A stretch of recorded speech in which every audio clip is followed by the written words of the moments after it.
Hello दोस्तों, जो भी स्टूडेंट इस चैनल से जुड़े हैं और चाहते हैं paramedical dental ANM GNM entrance exam की तैयारी करें तो इस चैनल से जुड़ सकते हैं। इस चैनल के माध्यम से बिल्कुल फ्री में कोर्स करवाया जाता है। किन किन का ये जो क्लास अभी चल रही है ये पैरामेडिकल डेंटल एएनएम जीएनएम इन सारे का है जिससे आप सभी के लिए बहुत ही बेहतरीन हो सकती है। आज की क्लास जो है इन सारे इंट्रेंस एग्जाम के लिए तैयारी करवाने के लिए आज की क्लास लाया गया है। तो आज की क्लास आप सभी जरूर लास्ट तक बने रहिएगा, जिसमें आप सभी को पूरी जानकारी दिया जाएगा किसके बारे में, सेल स्ट्रक्चर एंड फंक्शन। क्या cell structure and function, cell का स्ट्रक्चर कैसा होता है, फंक्शन कैसा होता है, इन सारे बातों पे अध्ययन करने का कोशिश करेंगे।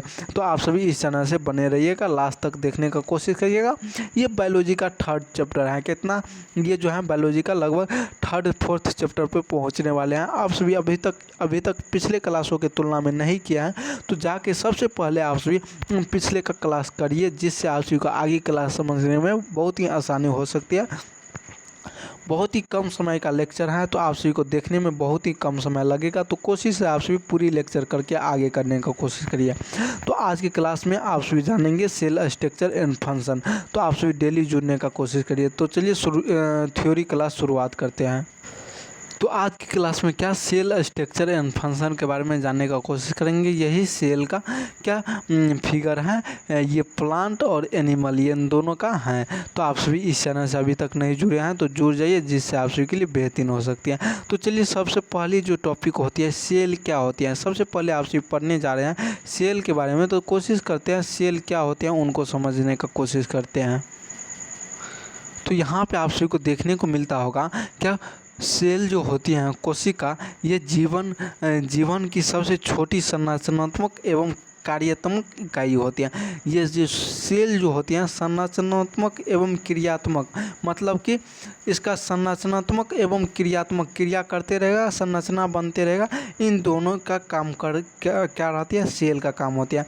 और ये जो होते हैं सभी जीवित जीव, चाहे वो पौधा हो, चाहे जानवर हो, चाहे वो सूक्ष्म जीव हो, कोशिकाओं से बने होते हैं। ये जो होते हैं सूक्ष्म जीव कोशिका से बने होते हैं सेल। और ये जो है कोई भी जीव, चाहे मनुष्य हो, पेड़ हो, पौधा हो, जानवर हो, कोई भी हो, उन सारे में सेल होती हैं। और ये जो होती हैं सूक्ष्म जीवों से बनी होती है, सूक्ष्म जीव कोशिकाओं से बनी होती है। और कुछ जीव जो होती हैं केवल एक कोशिकीय होते हैं। क्या कुछ जीव ऐसा भी होती हैं जो एक कोशिकीय होती हैं। क्या एक कोशिकीय होती हैं। और जैसे कि देखा जाए बैक्टीरिया, इन्हें जो है एक कोशिकीय जीव में रखा गया। क्या जो बैक्टीरिया होती हैं यह एक कोशिकीय जीव होती है, यह इसको जो है एक कोशिकीय में रखा गया है, किसको, बैक्टीरिया को।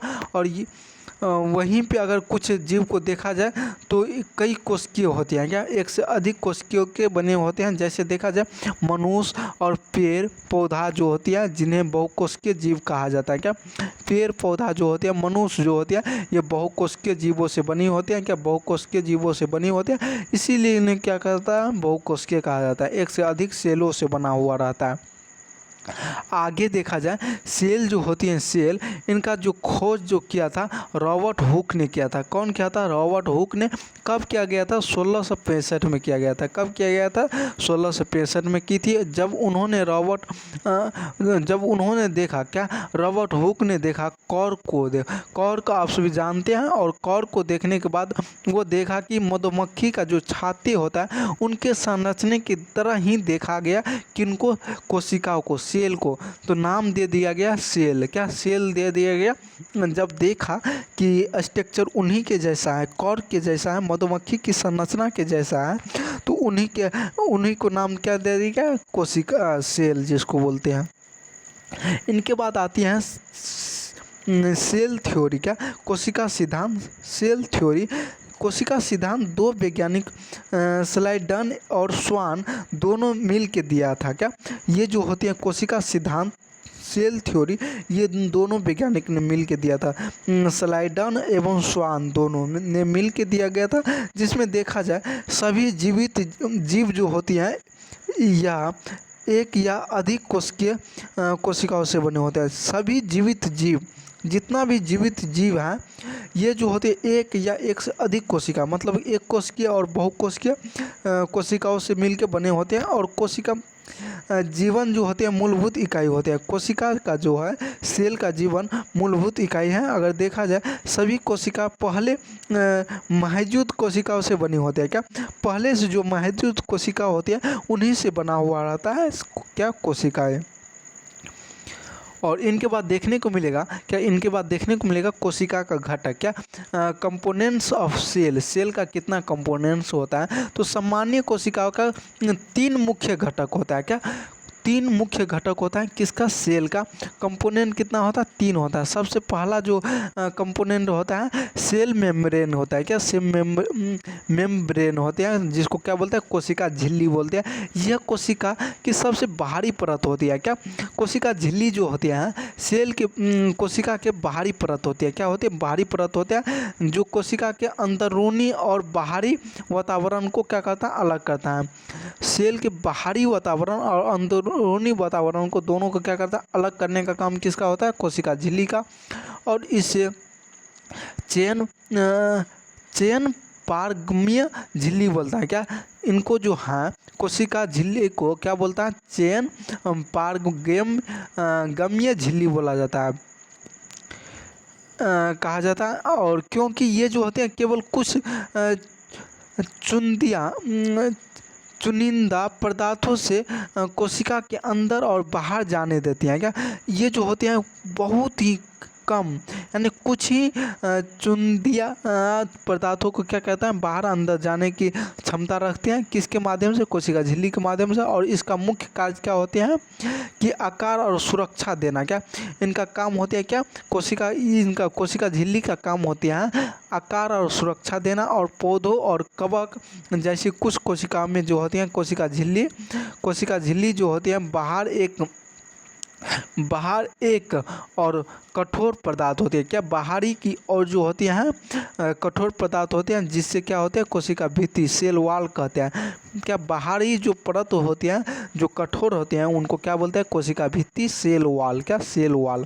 इनके बाद आप सभी दूसरा जो होती है कोशिका द्रव। क्या सेल का जो कंपोनेंट होती है दूसरा, जिसको कोशिका द्रव भी बोला जाता है। क्या कोशिका द्रव भी बोला जाता है, साइटोप्लाज्म।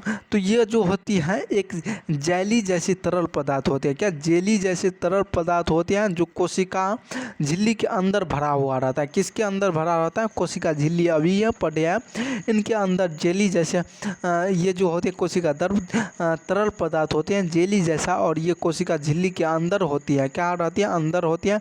और इसमें जो होते हैं कोशिका के सभी महत्वपूर्ण अंग, क्या महत्वपूर्ण अंग जो होते हैं एग्रोनलस तैरते रहते हैं। क्या करते रहते हैं, तैरते रहते हैं। कोशिका द्रव के कई रासायनिक प्रक्रिया होते हैं जो कोशिका के जीवन के लिए आवश्यक है। क्या कोशिका के जीवन के लिए आवश्यक है।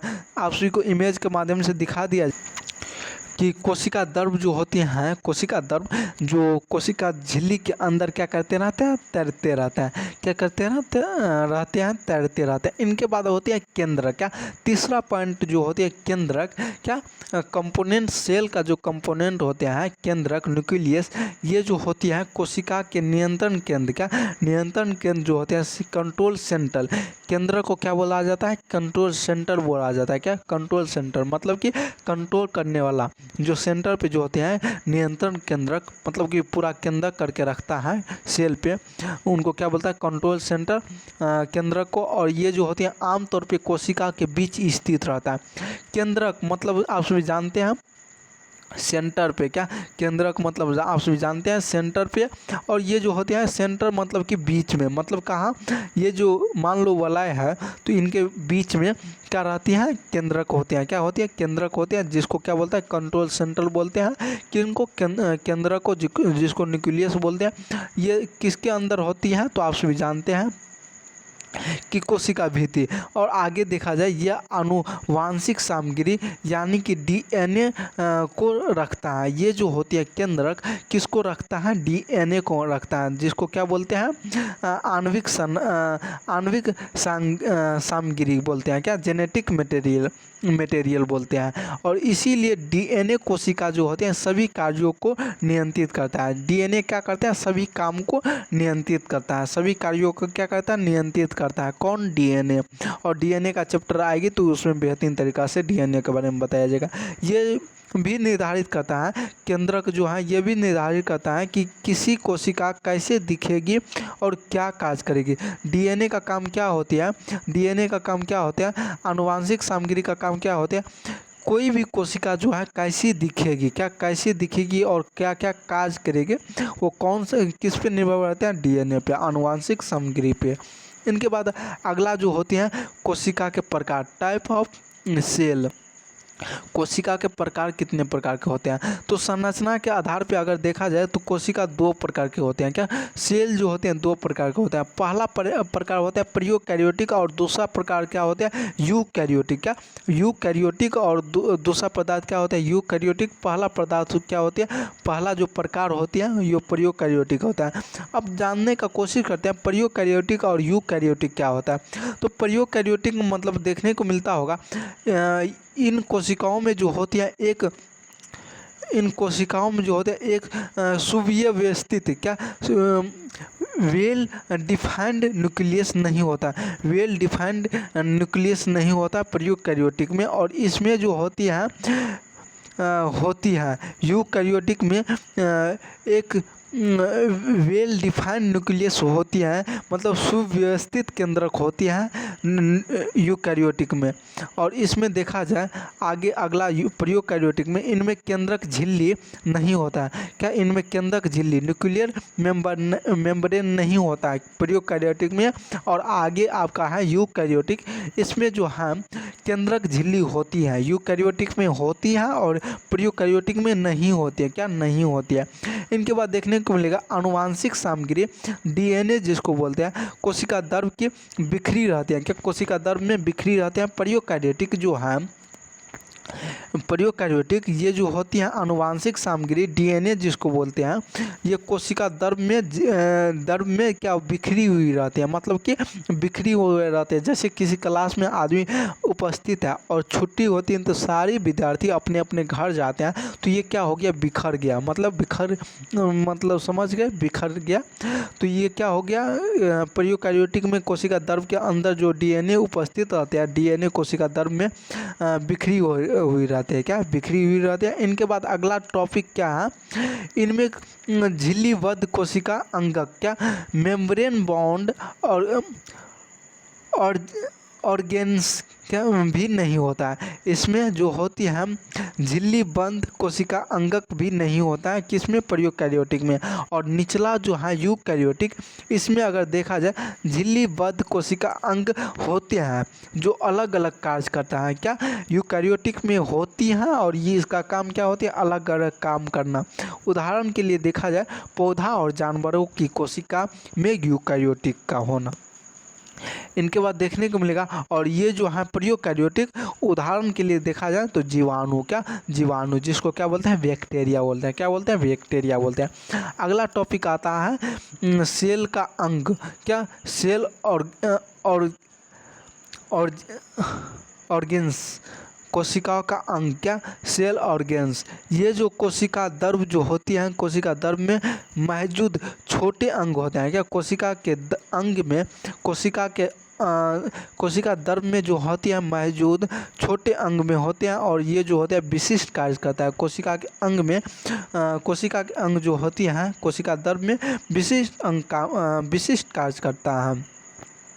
जैसे देखा जाए कोशिका के अंग कौन कौन सा होता है तो माइटोकॉन्ड्रिया होता है, एंडोप्लाज्मिक रेटिकुलम होते हैं। क्या? माइटोकॉन्ड्रिया होते हैं, एंडोप्लाज्मिक रेटिकुलम होते हैं कोशिका का अंग। तो सबसे पहले माइटोकॉन्ड्रिया के बारे में पढ़ने की कोशिश करते हैं। इसे कोशिका का ऊर्जा घर कहा जाता है। क्या? माइटोकॉन्ड्रिया को क्या कहता है? Power house of the cell. क्या?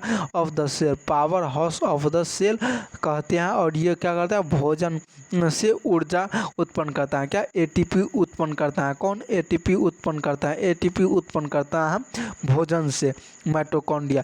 इनके बाद देखने को मिलेगा एंडोप्लाज्मिक रेटिकुलम। क्या? एंडोप्लाज्मिक रेटिकुलम ये जो होती है एक नलीनुमा संरचना का जाल होता है। क्या? जाल आप सभी जानते हैं, उसी जैसा नली जैसे, पाइप जैसे संरचना होता है। क्या? पाइप जैसे संरचना होते हैं जो क्या करते हैं? प्रोटीन और लिपिड वसा का उत्पादन और परिवहन करता है। क्या? किसका किसका परिवहन करता है? प्रोटीन, लिपिड मतलब वसा हो गया। क्या? लिपिड मतलब आप सभी जानते हैं वसा। क्या जानते हैं? वसा जानते हैं। क्या जानते हैं? वसा जानते हैं का उत्पादन करता है। कौन? एंडोप्लाज्मिक रेटिकुलम जो होती है ये नली जैसे संरचना होती है, इसमें प्रोटीन और वसा का उत्पादन होती है और परिवहन करता है। क्या? परिवहन मतलब कि एक जगह से दूसरे जगह तक पहुंचते हैं। इनके बाद अगला जो होती है राइबोसोम। क्या?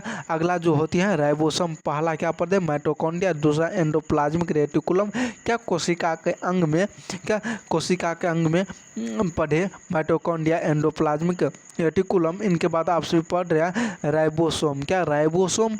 इनके बाद पढ़ेंगे गोल्गी काय, इनके बाद लाइसोसोम पढ़ेंगे, इनके बाद रीतिकाय पढ़ेंगे। इतना पढ़ने का कोशिश करेंगे। ये जो होती है प्रोटीन संश्लेषण से स्थल होती है। राइबोसोम में क्या होता है? प्रोटीन संश्लेषण का ये स्थल है। और इनके बाद देखा जाए लॉजी काय में, क्या लॉजी बॉडी में, तो यहाँ पे देखने को मिलेगा प्रोटीन और लिपिड का पैक कहा जाता है। क्या? लॉजी काय को गोल्जी, यहाँ पे गोल्जी लिखा गया। गोल्जी काय मतलब गोल्जी बॉडी में जो होती हैं प्रोटीन और वसा। क्या? प्रोटीन और वसा का पैक मतलब कि पैक मतलब आप सभी जानते हैं स्टोर जिसको बोल सकते हैं, या जिसको बोल सकते हैं कि भंडारण, पैक जहाँ पे रहता है स्थिर, और उन्हें कोशिका के अंदर और बाहर भेजता है। क्या करता है? उन्हें बाहर और अंदर भेजता है। किसको? प्रोटीन और लिपिड को। इनके बाद देखने को मिलेगा लॉजी लाइसोसोम। क्या? लाइसोसोम ये जो होते हैं आत्मघाती थैली कहते हैं। लाइसोसोम को क्या कहते हैं? घाती थैली भी कहते हैं। और ये जो होते हैं पुराने और अतिग्रह, क्या क्षतिग्रस्त कोशिकाओं को पहचानने का काम करता है। जो क्षतिग्रस्त मतलब कि जो टूट जाए, कट जाए, उनको पहचानने का काम कौन करता है? लाइसोसोम। जैसे कि कहीं पे आपको चोट लगता है, कहीं पे आपका चोट लग जाता है, ब्लड निकलने लगता है, जो लाइसोसोम का काम क्या होता है? पहचानने का, कि पुराने जगह या क्षतिग्रस्त कोशिकाओं जो हैं उनको पहचानने का काम किसका होता है? लाइसोसोम का। मतलब आपका चोट लग जाएगा तो किस पहचानने का काम? लाइसोसोम। और इनके बाद आप सभी को देखने को मिलेगा ऋतिकाय। क्या? रिक्तिकाय जो होती है कोशिका में पानी, पोषक तत्व और विशिष्ट अपशिष्ट पदार्थ का भंडारण करके रखता है। क्या? रिक्तिकाय जो होती है पानी, पोषक तत्व, अपशिष्ट पदार्थ का भंडारण स्टोर करके रखता है। और पौधों को कोशिकाओं में ये जो है बड़ी होती है। क्या? पौधों की कोशिकाओं में रिक्तिकाएँ बहुत ही बड़ी होती है। अगला जो टॉपिक है क्लोरोप्लास्ट है। क्या? इन्हीं का जो है क्लोरोप्लास्ट ये जो होती हैं ये केवल पौधा की कोशिकाओं में पाए जाते हैं। क्या? पौधों की कोशिकाओं में क्लोरोप्लास्ट पाया जाता है। इनमें जो होती है क्लोरोफिल होता है। क्या होती है? क्लोरोफिल होते हैं। ये किस में होता है? पौधों में होते हैं, पेड़ पौधे में होते हैं, जो क्या होते हैं? प्रकाश संश्लेषण के लिए आवश्यक होते हैं। किसके लिए आवश्यक होते हैं? प्रकाश संश्लेषण के लिए, फोटोसिंथेसिस के लिए आवश्यक होती है क्लोरोप्लास्ट। इनके बाद आप सभी को देखने को मिलेगा अगला जो टॉपिक है पौधा और जंतुओं कोशिकाओं का अंतर, difference between plant and animal cell. क्या? Plant and animal cell. तो यहाँ पे देखने को मिलेगा कोशिका, पौधा का कोशिका और जंतु का कोशिका और इसका विशेषता, कोशिका भित्ति, क्लोरोप्लास्ट, रिक्तिकाएँ और आकार। अगर कोशिका भित्ति देखा जाए पौधा की तो इनका उपस्थित होता है, और जंतु की कोशिका भित्ति देखा जाए अनुपस्थित होता है, मतलब नहीं होता है। क्लोरोप्लास्ट देखा जाए उपस्थित होता है प्रकाश संश्लेषण के लिए, पौधों में जो है प्रकाश संश्लेषण के लिए उपस्थित होता है। जंतु में क्लोरोप्लास्ट नहीं होते हैं, क्या नहीं होते हैं, अनुपस्थित होते हैं। रिक्तिकाएँ देखा जाए बड़ी और केंद्रक होते हैं, केंद्रीय होते हैं। पौधा में जो होते हैं बड़ी होती हैं और केंद्रीय होती हैं, और जंतु में छोटी होती हैं लेकिन अनुपस्थित होते हैं। केंद्रक मतलब नहीं होते हैं। आकार देखा जाए आम तौर पे आयताकार होता है। क्या पौधा में जो होती हैं आम तौर पे आयताकार होता है, मतलब कि होता ही है, पौधा में जो है आयताकार ही होता है। और जंतु में जो होते हैं आमतौर पे अनियमित होती हैं, मतलब कि ये गोलाकार भी होता है और किसी भी तरह हो सकता है।